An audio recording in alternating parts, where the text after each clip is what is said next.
Bonjour Samuel Henry. Bonjour Pierre Verluit. Nous allons parler d'un sujet majeur, la désinformation. De quoi s'agit-il ?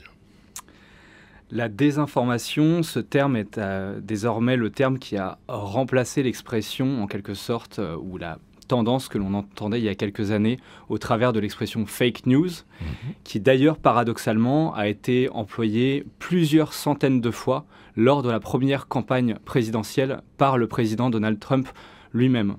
Pourtant, les vérifications nous montrent que lui-même n'était pas avare d'une forme de réécriture des faits. Donc, ce qu'on caractérise aujourd'hui comme désinformation, c'est cette réécriture et cette diffusion volontaire de faits qui sont inexacts afin d'influencer notre perception et finalement nos jugements. La cible, c'est nos cerveaux. La cible, c'est d'abord effectivement une cible immatérielle, c'est l'espace de nos croyances, l'espace de nos représentations. Le vecteur, il est, lui, matériel. C'est désormais au travers de nos téléphones portables, tout ce que nous agrégeons comme nouvelles, qu'elles soient vraies ou fausses, notamment au travers des réseaux sociaux. Et ce qui est étonnant, c'est qu'on est aussi dans une ère de post-vérité, où finalement, c'est pas grave que ça soit pas vrai du moment que ça me plaît. Oui, un peu. C'est d'ailleurs, l'expression post-vérité a pas mal évolué ces dernières années jusqu'à acquérir finalement cette définition. L'ère de la post-vérité, c'est l'idée que nos opinions comptent finalement bien davantage que nos croyances. Et ça renvoie directement à la phrase d'Hannah Arendt qui expliquait que l'individu parfait de la domination totalitaire n'est pas le capitaliste convaincu ou le communiste convaincu, c'est l'individu pour lequel la distinction entre le vrai et le faux n'importe plus. Samuel Henry, la désinformation est vieille comme le monde, dans une certaine mesure, mais pourquoi prend-elle aujourd'hui une place si décisive ? Elle prend une place décisive parce qu'elle est devenue massive et omniprésente. Avec l'essor des réseaux sociaux, nous vivons ce qu'un officier britannique caractérisait en 1942 comme le rêve du propagandiste. Cet officier qui s'intéressait à la manière d'intoxiquer une population, ou en tout cas de l'influencer, expliquait que pour l'officier de propagande, pour que sa propagande soit efficace, ce qui compte, c'est que le message puisse être auto-entretenu par la cible elle-même et qu'elle se propage le plus rapidement possible. Et on comprend bien qu'en 1942, c'était un vrai défi de larguer un papier, des tracts et de prier pour que le tract soit suffisamment convaincant pour qu'il soit passé de main en main. Et malgré tout, ça prenait quelques jours, quelques semaines. Aujourd'hui, avec les réseaux sociaux, plus besoin d'imprimer des tracts, plus besoin de faire voler des avions pour disséminer ces mêmes tracts. Vous créez votre fausse nouvelle avec un peu d'intelligence artificielle, de manière suffisamment convaincante pour qu'il y ait une forme d'effet informationnel. Et finalement, on est entré dans le rêve du propagandiste. Ça, c'est peut-être la première dimension qui explique pourquoi maintenant. Et ça, c'est finalement une nouvelle ère de ce qu'on appelle la guerre cognitive. Auparavant, on tentait simplement d'agir sur le message, en créant un message convaincant. Et maintenant, on dispose de vecteurs. On agit sur des vecteurs qui sont suffisamment massifs pour que la diffusion de fausses nouvelles soit devenue omniprésente et soit finalement un vrai problème aigu pour nos démocraties. Alors pour nos démocraties, est-ce qu'on est à niveau ? Est-ce qu'on a réagi à temps ? Il y a une citation que j'aime beaucoup de Hölderlin qui dit que là où croit le danger, croit aussi ce qui nous sauve. Je pense que nous n'avons peut-être pas réagi à temps, mais que nous sommes en train de prendre la mesure du danger. Nous sommes en train de structurer des organismes de détection qui produisent des rapports, qui exposent les manœuvres de nos adversaires, à l'instar de Viginum dont je reparlerai. Et cette approche que nous sommes en train de construire, et je plaide dans la matière pour une approche peut-être plus intégrée, véritablement d'une entité qui lutte au sens propre contre la désinformation et qui agrège les capacités, plutôt que ce par quoi on a commencé, c'est-à-dire plusieurs comités qui se réunissent sur le sujet. Mais je pense qu'avec l'approche intégrée qui est en train de se construire, nous progressons. L'enjeu, c'est finalement de sortir de ce que j'appelle le cauchemar de Saint-Exupéry. Saint-Exupéry, dans ses carnets, expliquait qu'il s'agit avant tout de demeurer dans un monde où on crée du chewing-gum pour les hommes et pas des hommes pour le chewing-gum. Donc en deux mots, un monde où ce sont les hommes qui se créent un environnement propice et non pas où on crée un environnement qui utilise les hommes pour susciter davantage de richesse. Et cette expression de chewing-gum, elle renvoie à un autre terme beaucoup utilisé, qui est celui des cookies. Aujourd'hui, nos comportements sont tracés, sont industrialisés, et finalement, nous sommes la marchandise, puisque nos comportements sont vendus aux démarcheurs publicitaires. Et je pense que l'approche contre la désinformation, elle consiste aussi à faire en sorte qu'on reste dans un monde où on crée du cookie pour les hommes, et pas des hommes pour alimenter les cookies. Dans une conférence, David Colomb, qui enseigne à Sciences Po sur les questions de désinformation, avait dit de mémoire que quelqu'un qui utilise Facebook, qui a cliqué plus de 50 fois « j'aime » ou « j'aime pas », permet à Facebook d'en savoir plus sur lui que son époux ou son épouse. Alors j'aime beaucoup David Colomb, donc je trouve qu'au-delà de cette citation, tout ce qu'il explique et toutes les figures qu'il emploie sont particulièrement pertinentes. Et j'invite à aller découvrir son dernier ouvrage, Les guerres de l'information. Alors, je ne serais bien en peine de répondre sur... il faudrait peut-être que ma conjointe soit là pour qu'elle puisse vous répondre. Et puis que de l'autre côté, à ma gauche, on mette ma conjointe et à ma droite, peut-être un ingénieur cyber qui aurait eu accès à mon comportement les derniers jours. Ce qui est sûr, c'est que je ne sais pas si on en sait plus, mais on en sait énormément sur la manière ensuite d'influencer quelqu'un, puisqu'on sait quand est-ce qu'il va cliquer. Et finalement, c'est peut-être plus important de savoir à quoi la personne réagit, plutôt que ce qu'elle pense profondément. Puisque si je sais comment vous faire réagir, alors je peux vous manipuler. Et c'est peut-être cela que David Colomb veut expliquer. Samuel Henry, parlons franchement. En matière de désinformation, qui sont nos adversaires? Je rappelle que vous parlez en votre nom propre. Oui, merci de ce rappel. Les adversaires sont d'abord, et de manière assez évidente, les individus qui produisent et qui propagent les faux contenus pour leur intérêt personnel ou pour l'intérêt des entités qu'ils défendent. Donc d'abord, le premier des adversaires, ce sont les producteurs de la désinformation. Je parle à mon nom propre, mais je suis militaire, je sers les armées. Et évidemment, dans les armées, on les appelle nos compétiteurs stratégiques. Et certains de nos compétiteurs, effectivement, n'hésitent pas à tordre les règles d'éthique et à propager massivement de la désinformation. Certains le font quasiment culturellement, à l'instar de la Russie qui, en la matière, bénéficie d'un solide héritage soviétique en matière de ce qu'on appelle mesures actives. Donc cette idée que l'on peut, que sur l'adversaire, il y a des effets directs à apporter et puis il y a des effets indirects, mesures actives pour finalement influencer le cadre de croyance de l'adversaire. Et c'est aussi ce qu'ils appellent contrôle réflexif, c'est-à-dire, c'est intéressant comme terme parce qu'on comprend au travers de cette expression que l'on va influencer de manière assez indirecte, un peu comme une boule de billard. Donc on ne peut pas prévoir exactement le rebond, mais on peut tout de même infléchir la trajectoire de manière assez solide et donner une inflexion. Et effectivement, ce qu'on constate aujourd'hui avec la situation aux États-Unis, en Russie, par exemple, au moment des premiers pourparlers, premières prises de position du président des États-Unis concernant l'Ukraine, c'était qu'il ressortait stricto sensu le récit, le narratif poussé par la Russie sur le fait que l'Ukraine était agresseur, etc. Et oui, c'est plus que troublant et ça rappelle finalement que les mesures actives, ce contrôle réflexif, c'est une stratégie de long terme, mais pour peu qu'elle soit massive et bien faite, elle paye au niveau stratégique. Ce qui est étonnant, c'est que les États-Unis sont plus à l'initiative d'Internet que la Russie, qui finalement a pris le train en route, et que la Russie, grâce à des élites intellectuelles de haut niveau, indiscutablement, une capacité à gérer la durée aussi, a réussi à retourner l'Internet plutôt à son avantage. Je pense qu'elle a réussi à retourner la manière dont les messages se propagent, effectivement, parce qu'elle sait en tirer parti depuis longtemps dans son histoire, avec le département Alpha du KGB, qui avait strictement pour rôle de propager, de créer des faux, de les diffuser, etc. Je pense qu'il y a un solide héritage en la matière. Puis vous m'interrogiez sur les producteurs, mais au-delà d'eux, il y a effectivement les diffuseurs. Et ce que je comprends de votre question, c'est effectivement ce paradoxe de se dire, mais finalement, l'Internet est d'abord contrôlé en majeure partie aux États-Unis.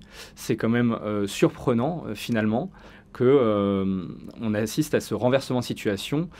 Aujourd'hui, 70% des jeunes Américains sont sur un réseau social, TikTok, qui est contrôlé par le pouvoir chinois. Et là aussi, on a une forme de paradoxe, mais ce paradoxe souligne finalement la puissance des diffuseurs, la puissance des plateformes des réseaux sociaux.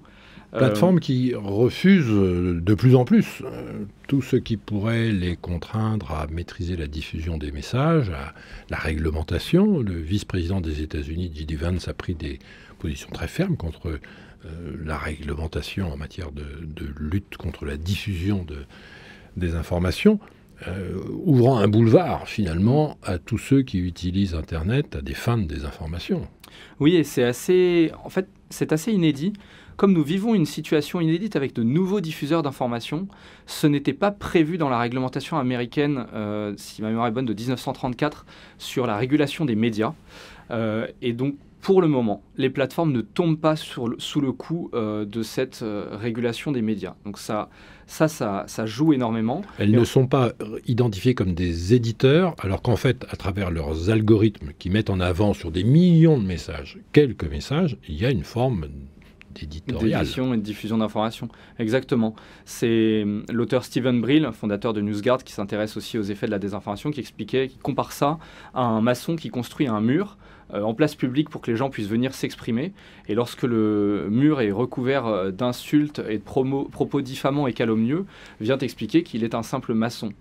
Pourtant, on voit bien qu'aujourd'hui, la situation donne tort donne tort aux plateformes, au sens où elles propagent de l'information, qu'elle soit vraie ou fausse, et donc elles doivent affronter leurs responsabilités. Et souvent, si elles ne veulent pas lutter contre la désinformation, c'est parce que ça coûte cher et que finalement, l'essentiel pour elles, c'est de faire du profit.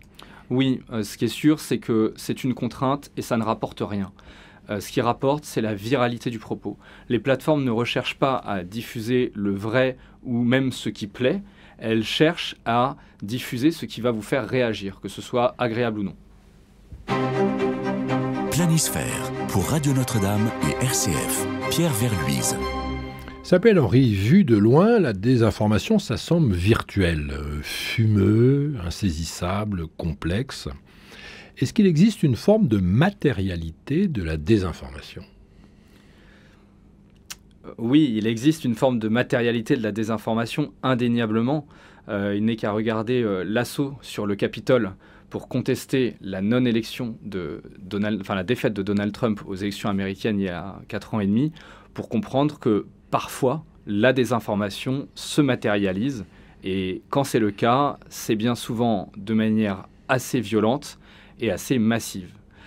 Donc il y a une matérialité de la désinformation, ce sont finalement les effets de la désinformation qui vont pousser les gens à agir. Et dans ce cadre-là, la désinformation va revêtir des effets matériels. Mais pourtant, le premier domaine dans lequel cette désinformation nous travaille, c'est un domaine intangible, c'est l'espace des croyances, l'espace de nos représentations. Et c'est pour ça aussi peut-être que ça paraît fumeux, ou en tout cas que c'est un domaine pour lequel il est assez facile de mettre la tête dans le sable en se disant qu'il n'y a finalement pas d'effet réel. Pas d'effet réel pour le moment, mais on commence à constater de plus en plus les effets sur nos démocraties, avec plusieurs études qui prouvent que, par exemple, quand vous êtes sur le réseau social X, votre perception, quel que soit l'endroit où vous vous situez sur l'échiquier politique, en termes d'affinité, votre perception va être faussée par le réseau social. Donc finalement, on est dans un phénomène qui fausse le débat, et qui fausse le débat en permanence, qui va d'abord agir de manière intangible. Et le danger, c'est précisément que ça se matérialise, et souvent, lorsque ça se matérialise, c'est trop tard. Il y a un auteur qui s'appelle Ben Nimmo, qui a construit, pour aider à mieux comprendre un petit peu le danger que peuvent représenter tel ou tel contenu, une échelle de la viralité, on appelle en anglais propagation scale, qui comporte 6 gradients. Et effectivement, ce qui est intéressant, alors le premier gradient, c'est le contenu n'est pas viral, il se diffuse sur une seule plateforme. Le deuxième gradient, c'est le contenu est viral sur une plateforme ou alors il est diffusé de manière synchrone sur plusieurs plateformes. Le troisième gradient, c'est plusieurs plateformes, et viralité sur plusieurs plateformes. Et le quatrième gradient, c'est là qu'on atteint une matérialité, une forme de matérialité. Le quatrième, c'est reprise dans l'espace médiatique. Le cinquième, c'est reprise par une figure d'autorité ou un influenceur ou une figure institutionnelle. Et le sixième, c'est matérialisation violente dans l'espace public ou réponse politique. Et ce qui est intéressant dans cette échelle, c'est déjà, ça permet tout à fait de comprendre qu'il y a des contenus qui deviennent viraux et d'autres non. C'est autant de lignes qu'on lance, que nos adversaires lancent en matière de désinformation. Et bien sûr, sur la majorité des lignes, ça ne mord pas. Mais parfois, quand ça mord, ça se matérialise. Et c'est dans ce cadre-là, on est sur les gradients 4, 5 et 6, finalement, les situations les plus dangereuses. Samuel Henry, quelles sont les réponses à ces manœuvres de désinformation qui ciblent nos cerveaux, nos cœurs, nos émotions, mais surtout nos sociétés ? Nous vivons en démocratie. Dès lors, nous ne pouvons pas utiliser les mêmes armes que l'adversaire lorsqu'il ment, lorsqu'il calomnie, lorsqu'il déforme les faits et qu'il les diffuse de manière coordonnée dans ce que Viginum, l'organe qui est chargé d'observer ces manœuvres, caractérise comme des manœuvres inauthentiques coordonnées. Nous nous interdisons de faire cela et c'est heureux. Ce que nous pouvons faire en retour, c'est détecter ces manœuvres, observer l'espace médiatique et l'espace numérique, détecter ces manœuvres et les exposer. Et en la matière, l'équipe de Viginum, qui est constituée depuis 4 ans, qui compte désormais une 60aine de personnes, est particulièrement performante et diffuse généralement depuis quelques mois un rapport pédagogique, assez clair et synthétique et en même temps très robuste, à peu près une fois par mois. Donc j'engage toutes les auditrices et les auditeurs à aller sur le site du Secrétariat général pour la défense et la sécurité nationale, le SGDSN, consulter les rapports Viginum. Dans l'onglet Publications. Dans l'onglet Publications. Celui du mois de mai porte sur une manœuvre informationnelle pilotée par la Russie, qui est baptisée Storm 1516, et qui fait notamment l'inventaire des 77 mensonges et calomnies qui ont été diffusés de manière synchronisée et assez travaillée. Il ne suffit pas de calomnier, il y a tout un système à mettre en place par nos adversaires pour d'abord diffuser un primo-contenu, ensuite le reprendre, le blanchir, l'amplifier. Et donc, à ce titre, je pense que Viginum fait un travail absolument précieux. Donc, le site du SGDSN, Viginum, les rapports, disponibles gratuitement, lisibles assez facilement, c'est documenté, et on cherche à identifier des manœuvres trompeuses, en quelque sorte. Tout à fait. Bien. Et puis, je pense que la réponse, elle vient de nous, puisque nous sommes la cible. Chacune d'entre nous. Et la bonne nouvelle, c'est que nous sommes aussi dans un monde, l'ère de la post-vérité dont on a parlé tout à l'heure, nous sommes dans un monde dans lequel nous sommes des cibles, mais nous pouvons aussi devenir des acteurs, nous pouvons cesser d'être des victimes et devenir des combattants. Et à ce titre, moi, à titre personnel, je crois profondément aux effets bénéfiques de l'éducation aux médias, à la prise de conscience que lorsque nous cliquons, nous nous positionnons et nous votons numériquement. Cliquer, c'est voter. Cliquer, c'est voter, puisque c'est donner notre positionnement et ça permet à celui qui a accès à nos cookies de mieux nous connaître que... Oui. S'il y a une différence, c'est que quand on vote de mémoire, on le fait dans un lieu où on n'est pas visible. Ça s'appelle un bureau de vote. Et un isoloir. Et un isoloir, voilà. C'est-à-dire que là, finalement, c'est à la fois public, mais surtout, celui qui décompte, c'est qui a voté quoi. Absolument. Et c'est peut-être quelque chose que nous avons tendance à oublier. Et puis, un autre aspect du vote qui est important, c'est que c'est sacralisé. C'est une démarche. Lorsque on ouvre un réseau social le soir pour se détendre après le travail, parfois on n'a pas forcément conscience des implications de cette suite de micro-votes que nous permettons aux diffuseurs de contenu d'engranger. Donc, je pense qu'il faut prendre conscience de notre partage de données, et à ce titre, une technique que je vous livre et qui est assez facile à mettre en œuvre, c'est simplement plutôt que de se demander « suis-je d'accord avec le contenu ?», se demander « qu'attend-on de moi ?» et attendre 7 secondes avant de cliquer. Attendre 7 secondes, ça permet de prendre un peu de recul et justement de se poser cette question « qu'attend-on de moi ?» et prendre un petit peu conscience que je peux être d'accord avec le contenu ou pas d'accord, au contraire, parce qu'il me fait peur, parce qu'il me met en colère, parce qu'il m'indigne. Mais me suis-je demandé si ce contenu est absolument fondé? Vient-il d'une source authentique?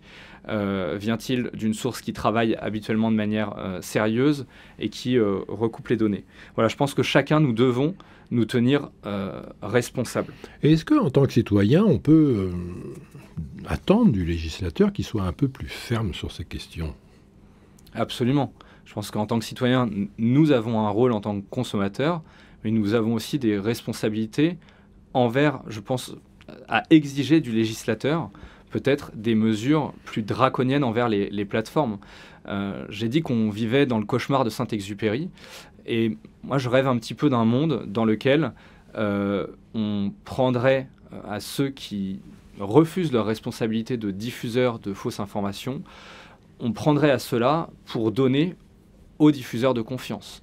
Typiquement, pourquoi ne pas envisager un cadre qui permette de prendre davantage aux plateformes, de menacer aussi de sanctions plus fermes pour donner ce qu'on aurait pris à ces personnes-là vers des médias labellisés, vers des médias d'État, des médias qui ont l'habitude de recouper l'information, à l'instar des agences de presse ou de ceux qui vraiment font un travail de vérification et de recoupement. France Info, par exemple, qui met ça en avant, en tout cas. France Info, tout à fait, qui le met en avant et qui en tout cas, explique qu'il s'astreigne très souvent à ne pas diffuser dans l'immédiat tant que ce n'est pas recoupé. Et je pense que c'est absolument précieux et cela doit être encouragé, et cela, le législateur peut le permettre. Ça va devenir peut-être de plus en plus difficile quand les États-Unis eux-mêmes désorganisent toute institution qui permettait de lutter contre la désinformation. Oui, notre chance là-dedans, c'est que nous sommes européens, c'est que nous sommes protégés, assez bien protégés par le Digital Service Act. Qu'est-ce que c'est ? Qui gagne à être connu. C'est un cadre réglementaire voté, c'est un cadre réglementaire qui est voté par les instances de l'Union européenne, parce qu'on souligne souvent les défauts ou les contraintes que nous impose l'Union européenne, et on oublie parfois que certaines contraintes qui sont mises en place au niveau européen sont particulièrement bénéfiques. C'est le cas du Digital Service Act qui, en clair, et pour faire très simple, interdit aux réseaux sociaux, pose un cadre d'action pour les réseaux sociaux et leur interdit de nous imposer strictement leurs lois. Je reviens des États-Unis, où j'ai eu le plaisir d'échanger avec différents interlocuteurs sur le sujet, et effectivement, ces interlocuteurs français nous ont expliqué que le Digital Service Act était perçu par les États-Unis comme une contrainte véritablement négative, parce qu'au pays du freedom of speech, ils ont parfois du mal à comprendre qu'on veuille restreindre la liberté pour protéger l'individu. Samuel Henry, finalement, que faire contre la désinformation ? Je pense déjà en prendre conscience, c'est la première étape. Ensuite, agir en conséquence. Je l'ai dit à titre individuel, lorsqu'on surfe, et puis dans la manière dont on se fédère collectivement et dans ce qu'on peut exiger du législateur. La désinformation, elle nous concerne tous. Il y a des professions qui sont plus sensibles que d'autres parce qu'elles ont subi ces effets néfastes, à l'image des personnes qui servent dans le secteur hospitalier, qui au moment du Covid ont été aux premières loges pour constater les effets de la désinformation et des fake news concernant le Covid, dans un monde où on a beaucoup de mal à dire qu'on ne sait pas parfois. Et puis, et c'est également le cas à l'éducation nationale. Donc je pense qu'il y a des domaines en particulier pour lesquels c'est sensible, c'est une question aiguë, et il y a un combat convergent à mener dans lequel chacun détient une pièce du puzzle. On rappellera les travaux de Viginum sur le site du SGDSN. On précisera aussi sur LinkedIn le contenu de votre compte, Samuel Henry, celui de Chloé de Bièvre, Absolument. également, qui relaie chacun des approches tout à fait intéressantes. Merci infiniment. Un grand merci également à notre réalisateur, Cédric Cobat. Planisphère recevait en son nom propre Samuel Henry, officier de l'armée de terre. Nous vous recommandons de suivre son compte LinkedIn, consacré au décodage de la désinformation, sous son nom, Samuel Henry. Chères auditrices, chers auditeurs, à la semaine prochaine pour une nouvelle édition de Planisphère.